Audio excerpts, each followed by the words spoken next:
Ini Pak, kedatangan saya kemari ada sedikit keperluan daripada Bapak. Berhubung sekarang saya kan dalam proses kegiatan calon guru bergerak Pak. Jadi kami ada diberikan tugas untuk mewawancarai kepala sekolah dalam hal mengambil bagaimana cara Bapak mengambil keputusan yang menerapkan nilai-nilai kebajikan, itu Pak ya. Jadi di sini nanti mungkin ada beberapa pertanyaan yang ingin saya utarakan kepada Bapak, yang tujuannya saya ingin mengetahui bagaimana cara Bapak selama ini dalam mengambil keputusan di sekolah yang sekarang Bapak pimpin, itu di sekolah SMK Negeri 2 Kota Candi Pak ya. Ya, silakan. Jadi di sini yang ingin saya tanyakan yang pertama adalah Pak, selama ini bagaimana Bapak selaku kepala sekolah dapat mengidentifikasi kasus-kasus yang merupakan dilema etika ataupun rujukan moral? Ya, terima kasih atas pertanyaannya. Baiklah Bu Mardiana, terkait dengan masalah dilema etika ini merupakan satu problematika yang sering dihadapi oleh sebuah sekolah di dalam mengambil satu keputusan. Biasanya yang kita lakukan di dalam mengambil satu keputusan, pertama kita memahami nilai-nilai yang berkembang. Kita melihat fakta-fakta yang sering terjadi, melihat data-data yang dikumpulkan. Jadi menurut Bapak, cara Bapak untuk mengidentifikasi kasus-kasus itu, yang pertama Bapak pahami dulu Pak ya, memahami nilai-nilainya dulu, kemudian baru melihat fakta-fakta yang ada ya Pak ya. Kemudian yang terakhir baru melihat data-data yang sudah dikumpulkan oleh guru, seperti itu Pak ya. Terima kasih Pak. Yang selanjutnya Pak, selama ini bagaimana Bapak selaku kepala sekolah menjalankan pengambilan keputusan di sekolah Bapak, terutama untuk kasus-kasus di mana ada dua kepentingan yang sama-sama benar atau sama-sama mengandung nilai kebajikan?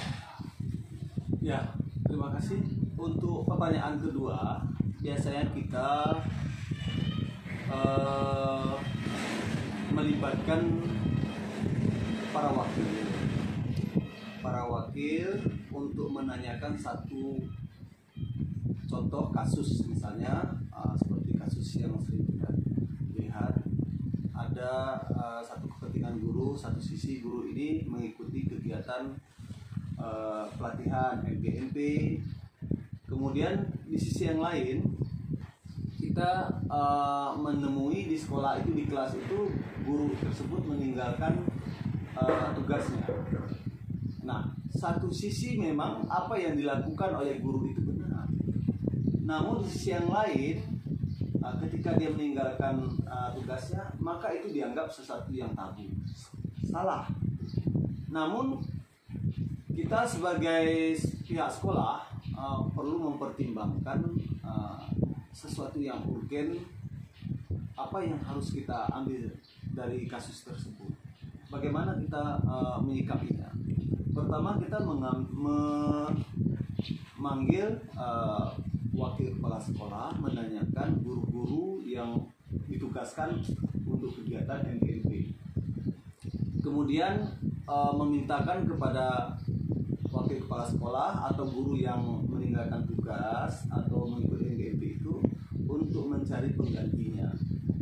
Jadi dalam Bapak menjalankan pengambilan keputusan di sekolah, melihat dulu, kemudian Bapak berkolaborasi ya Pak dengan wakil Bapak ya, kemudian meminta kepada guru yang bersangkutan untuk menyelesaikan masalah Pak ya.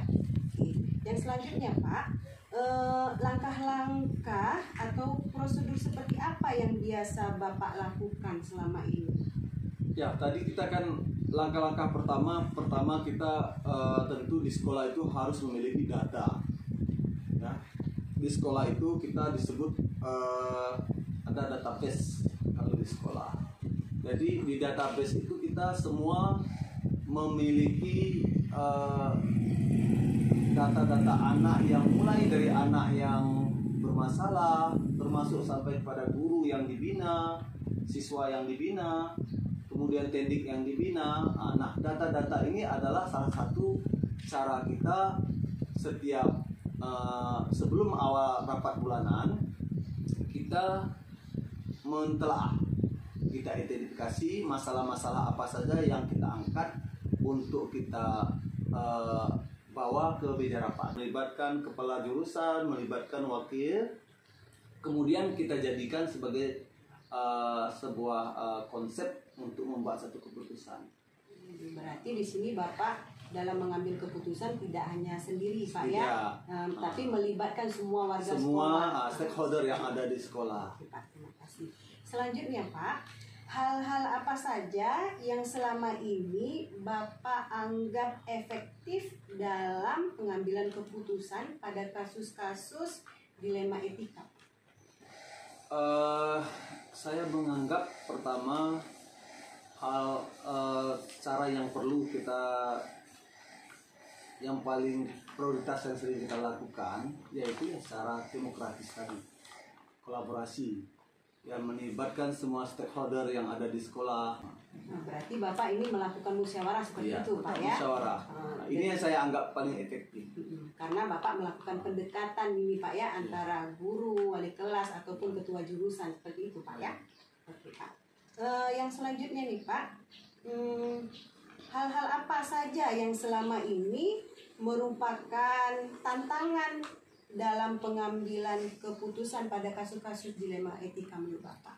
Tantangan terbesar adalah perbedaan penafsiran penilaian. Perbedaan penafsiran penilaian baik itu dari pihak siswa, ya wali murid, dalam hal ini wali murid, kemudian pihak sekolah. Satu contoh kadang-kadang bisa kita sebutkan, yaitu semua siswa menginginkan mendapatkan dana PIP. Nah, ini kasus PIP saja kita sampaikan. Jadi menurut Bapak tantangan terbesar Bapak itu contohnya seperti itu tadi ya Pak ya, di saat penafsiran penilaian, perbedaan penafsiran penilaian. Penafsiran Pak ya. Oke, terima kasih Pak. Kemudian Pak, pertanyaan yang selanjutnya nih Pak, apakah Bapak selaku kepala sekolah memiliki sebuah tata kala atau jadwal tertentu dalam sebuah penyelesaian kasus dilema etika?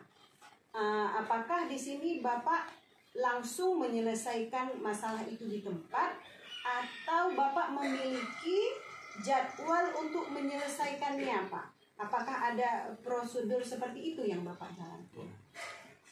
Prosedur itu pasti setiap sekolah ada, namun tentu pendekatannya berbeda-beda. Ketika tidak ada persoalan, hanya penyelesaiannya bisa diselesaikan oleh wali kelas dan BK, guru BK, maka itu persoalan itu tidak pernah sampai diangkat sampai ke kepala sekolah atau para wakil. Biasanya dilihat dari tingkat kesulitan masalahnya. Kalau memang masalahnya memang tidak sesulit untuk memutuskannya, maka masalah itu hanya diselesaikan di tingkat wali kelas, kemudian BK, dan paling tinggi itu diselesaikan oleh sampai ke tingkat wakil siswa. Jarang diselesaikan sampai ke tingkat prasekolah. Intinya seperti ini tuh Pak ya. Apabila masalah itu hanya masalah yang kecil, langsung diselesaikan ya Pak, tanpa terjadwal gitu Pak ya. Tetapi kalau yang masalahnya itu berhubungan dengan ada pelanggaran hukum, baru di sini Bapak mengambil keputusan selaku pemimpin seperti itu Pak ya. Kemudian Pak, ada nih pertanyaan lagi yang ingin saya tanyakan. Adakah seseorang atau faktor-faktor apa yang selama ini mempermudah atau membantu Bapak dalam mengambil keputusan-keputusan dalam kasus dilema etika? Ya, tentu pertama ya faktor yang paling penting ya, faktor ekstern ya. Faktor luar ini yaitu kita anggap ya wali murid lah. Keterlibatan wali murid ini sangat penting untuk menyelesaikan satu persoalan. Ada faktor dari dalam, yaitu faktor dari dalam ini yaitu kita melibatkan potensi-potensi yang ada di sekolah. Ya, termasuk di dalamnya ya, tadi kita sebutkan guru-guru wali kelas, BK, guru-guru yang kita anggap yang memang punya kredibilitas, punya semangat untuk menyelesaikan setiap persoalan yang ada, yang kompeten lah. Berarti Bapak di sini orang-orang yang selalu membantu Bapak dalam mengambil keputusan itu baik dari dalam maupun dari luar ya Pak. Kalau dari luar tadi itu orang tua yang ya Pak ya. Kalau dari dalamnya itu guru kayak wakil Bapak gitu ya. Jangan lupa Bu, pihak komite sangat penting. Komite juga ikut serta Pak ya. Selalu diikutkan. Oke Pak, terima kasih. Ini sampai kita pada sesi terakhir pertanyaan dari wawancara kita hari ini Pak. Ya. Dari semua hal yang telah tadi Bapak sampaikan, pembelajaran apa yang dapat Bapak ambil dari pengalaman Bapak selaku kepala sekolah dalam mengambil keputusan dilema etika? Pengalaman terbesar yang sering kita rasakan yaitu di dalam mengambil satu keputusan ketika keputusan kita itu dianggap memang salah, namun sekalipun pada akhirnya nanti diterima. Makanya oleh karena itu Bapak kalau mengambil harus memilih dan memilah guru yang terbaik, dedikasinya, kapabilitasnya ya, supaya apa yang kita kirim itu bisa amanah. Nanti bisa ketika dia dapatkan dari sana bisa dimanfaatkan di sekolah. Terima kasih Pak, sungguh pengalaman yang luar biasa ya Pak. Semoga saya nanti juga bisa mengikuti jejak Bapak dalam mengambil suatu keputusan, yaitu dengan mengambil langkah-langkah ya Pak ya, yang sesuai dengan prosedur yang sudah Amin. sekolah. Terima kasih atas pertemuannya hari ini Pak. Mudah-mudahan saya bisa mengambil yang baik pada diri saya, semoga, dan juga apa yang salah saya mohon maaf pada Bapak, mana tahu ada salah silap kata saya pada wawancara kita hari ini, saya mohon maaf Pak. Terima kasih atas pertemuan hari ini Pak. Assalamualaikum warahmatullahi wabarakatuh. Waalaikumsalam warahmatullahi wabarakatuh.